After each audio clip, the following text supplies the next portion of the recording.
Jumlah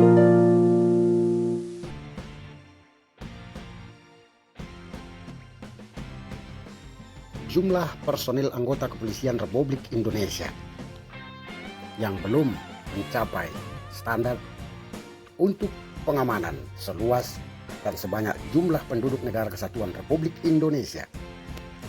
Kepala Kepolisian Republik Indonesia ke-25, Jenderal Polisi Listio Sigit Prabowo, saat fit and proper test di depan anggota Komisi 3 DPR RI menyatakan akan mengoptimalkan kembali pembentukan PAM Swakarsa.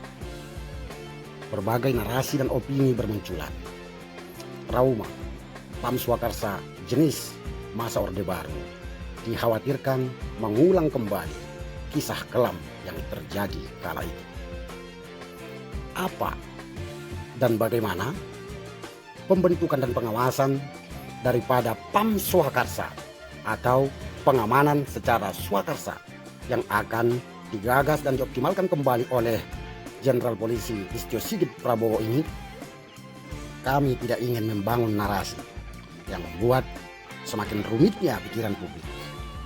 Kami ingin menyuguhkan sebuah keterangan dari Jenderal Polisi yang menerangkan tentang apa dan bagaimana PAM Swakarsa yang digagas oleh Kapolri tersebut. Tentunya kami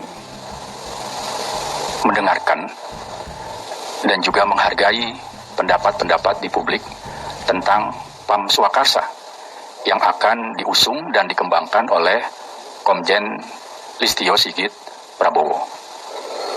Oleh karena itu dapat kami jelaskan, ketika berbicara tentang PAM Swakarsa, itu telah diatur di dalam Undang-Undang Nomor 2 Tahun 2002 tentang Kepolisian Negara Republik Indonesia, dan juga diatur dalam Peraturan Kapolri Nomor 4 Tahun 2020 tentang PAM Swakarsa. Di dalam Undang-Undang Kepolisian Pasal 3 Ayat 1 huruf C dikatakan bahwa pengemban fungsi kepolisian adalah Kepolisian Negara Republik Indonesia yang dibantu oleh kepolisian khusus, kedua oleh penyidik pegawai negeri sipil, dan yang ketiga dibantu oleh bentuk-bentuk pengamanan swakarsa.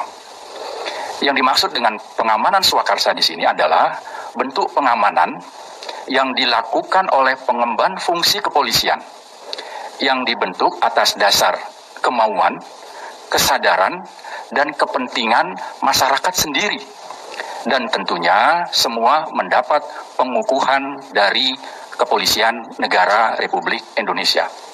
Artinya, dalam segala aktivitas, dalam segala operasional PAM Swakarsa senantiasa dikoordinasikan dan diawasi oleh kepolisian. Jadi, operasionalnya tidak berjalan sendiri, senantiasa berdampingan dengan kegiatan-kegiatan aparat kepolisian di lapangan. Bentuknya antara lain, pertama, satuan pengamanan, yaitu orang-orang yang dididik, dilatih oleh Polri untuk melakukan pengamanan pada lingkungan tertentu di mana mereka bertugas. Bisa pada perusahaan, bisa pada lingkungan atau kawasan tertentu, juga bisa pada pemukiman masyarakat. Yang tentunya kegiatan-kegiatan Satpam ini senantiasa dalam koordinasi dan pengawasan aparat kepolisian.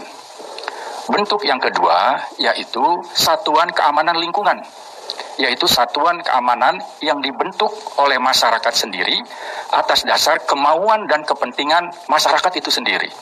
Dan ini biasanya berada pada lingkungan-lingkungan di mana masyarakat itu bertempat tinggal. Diketuai oleh bisa kepala-kepala rukun setempat, bisa ketua RT maupun ketua RW. Dan sekali lagi, operasional satuan-satuan keamanan lingkungan ini senantiasa dalam koordinasi dan pengawasan aparat kepolisian. Bentuk yang lainnya, Polri juga mengakomodir daripada kearifan lokal. Bentuknya antara lain bisa pecalang di Bali maupun kelompok-kelompok sadar kamtipmas yang ada di lingkungan masyarakat. Bentuk yang lainnya bisa yaitu siswa maupun mahasiswa Bayangkara. Ini didekatkan dengan kegiatan-kegiatan kepramukaan. Jadi bentuk PAM Swakarsa inilah yang akan disentuh dan dimantapkan kembali oleh Komjen Listio Sigit Prabowo. Jelas ini semua merupakan bentuk PAM Swakarsa yang sangat berbeda dengan PAM Swakarsa pada tahun 98. Ini mudah-mudahan bisa menjelaskan kepada masyarakat sehingga memiliki pemahaman yang sama ke depan bagaimana memantapkan kembali PAM Swakarsa di tanah air.